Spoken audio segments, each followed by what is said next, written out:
Hello and welcome to the shed. In today's video I'm going to be doing a review of the ATOMA diamond stones. Hope you enjoy.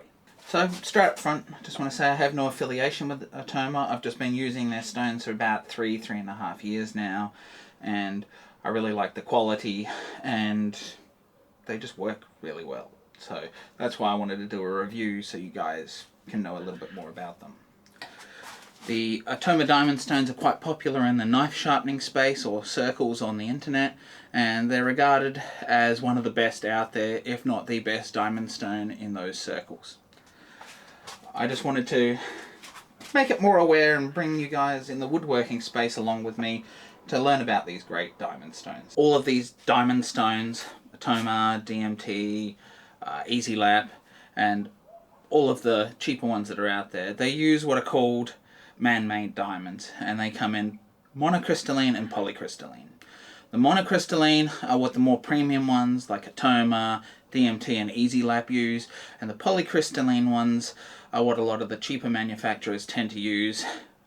But the main difference is the monocrystalline ones are much harder and they don't crumble up as much as the polycrystalline, and that's why they're the ideal ones to use. ATOMA bonds their monocrystalline diamonds to a thin stainless steel plate that is flattened to be as dead flat as you're going to get. I believe I read somewhere that it was 0.0016 of an inch, which is pretty flat, and obviously that machining is flat, but the diamonds themselves are going to be less flat than the plates that they're actually bonded to.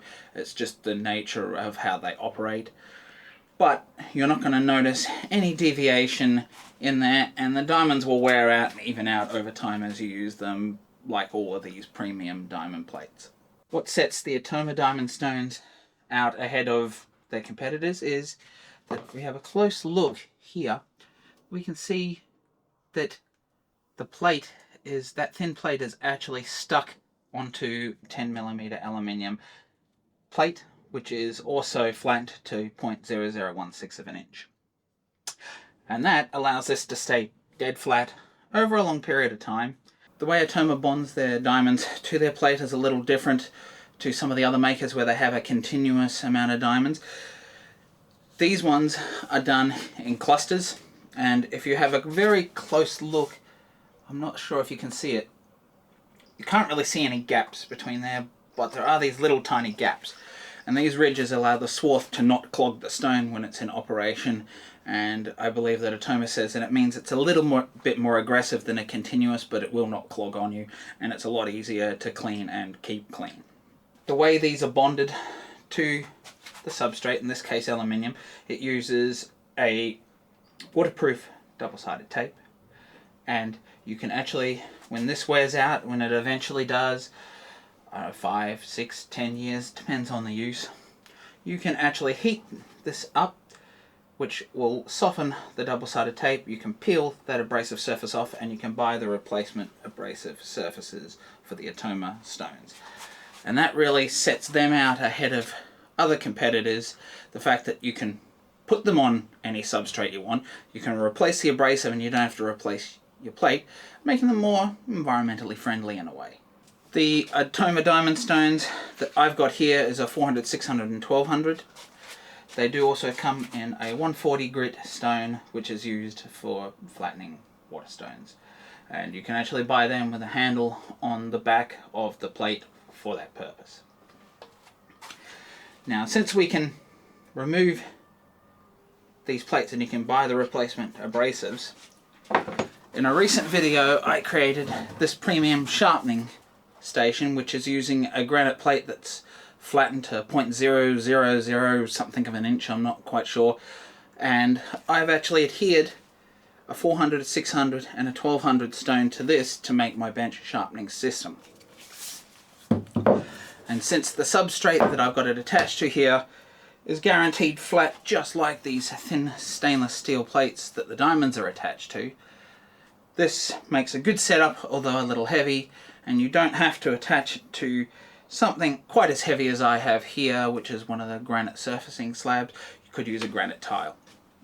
And so you can see the flexibility with a stone like this. If you don't want loose ones with aluminium, or you want to have a glass float glass plate or any other flat surface, you can do that. You can make the system you want, or you can actually buy them and buy one and attach another one to the other side and make a double-sided plate yourself. And for those of you that want to know, I will leave a link to a popular woodworking article about the ATOMA diamond stones that I found, so I'll leave that down below if you're interested. What I found with these stones is that they've stayed flatter and they've got less clogged up than other competitive stones that I've used. And I've used DMT and also Easy Lap, and I found that both of them tended to clog more than these ATOMA ones, and I found that these ATOMA ones work a lot better, which is why I'm doing the review for you, to bring you this great versatile product. So what I thought I'd do now is just go into a little quick demo of how I like to use these stones to sharpen. I'm going to do my demo just on my setup here, but they're going to operate identical to the loose stones. What I've done here is just set my other ones on top so you can imagine that this is essentially what we've got, but we've got a different substrate, so we don't need these ones. And the advantage of these ones being on the aluminium plate means they're so light, so they're actually a really good sort of portable solution versus having very heavy steel bases. They do say that you can use them dry, but I've found you don't ever really want to use them dry because that does wear them out faster.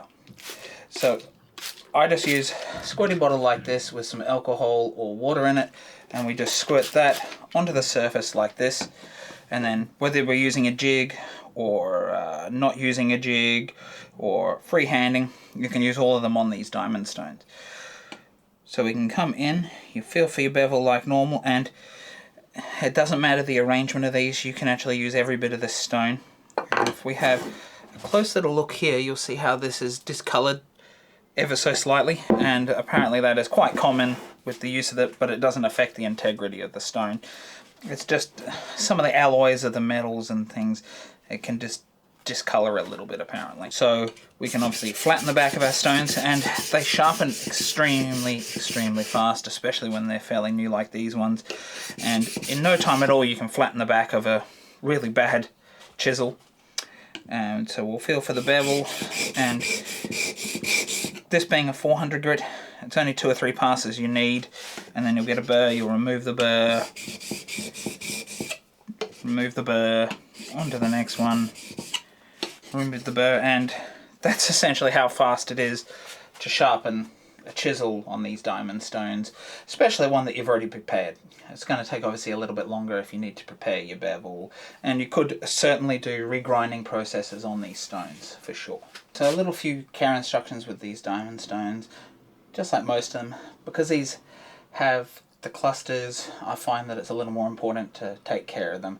If you take care of them, they're going to last longer and stay sharper.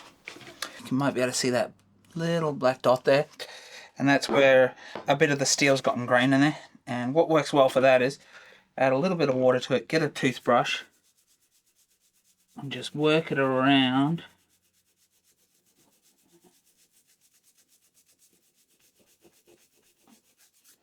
until it comes off. So if you've got any little bits like that, just take the time, get them out. Sometimes it can be quite sort of ingrained in there, and it does take a little bit of scrubbing.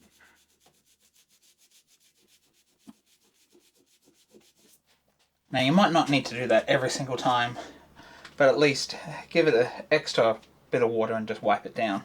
That's really the basic care instructions for this. Dry them off after you're done, and make sure you've given them enough of a clean so you don't have any build up there. The other thing I thought I should cover is the cost. Now I know, because you're going to be watching this for a long time to come, the prices may change, so I don't really want to put any definitive prices on anything, but I will leave some links down below, and my hope is over time they'll update and stay relevant.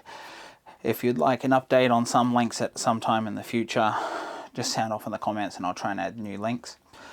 But for these diamond stones with the obviously the aluminium on the base, if you're buying them as a complete stone such as this one, they are cheaper here in Australia than what I could find for the DMT stones, and the Easy Lap full stones are a little difficult to find here, so I'm not sure on the prices of those ones. But I believe if you just buy the top abrasive, that's usually about half the cost of the entire stone. So if you do want to be replacing it, that's not a bad option. Or if you want to make up your own sharpening system like I have, then that's a way that you could actually save money for a setup like this. But all in all, I think they're actually really good value for what you get with the stone, and the fact that they stay flatter than other competitors that I've had, and they stay sharpening quite aggressively. They don't seem to go as fine as quickly as, or wear down as quickly as other competitors that I've used, such as DMT. So there you have it, folks. That's my rundown and review of the ATOMA diamond stones, and I can't recommend them highly enough. I will leave some links to some of these products down below so you can find them. I do know that some of them are available here in Australia quite readily at quite a few places, but I do believe they're also available at certain places in the United States as well. I'm not sure about the UK, but hopefully you can get a hold of them there as well. So if you like this video, please consider liking, subscribing down below. It really does help the channel out more than you know. And while you're down there, please comment in the comment section below. Is there any other questions that you need me to answer related to the ATOMA diamond stones, and I'll try and answer them.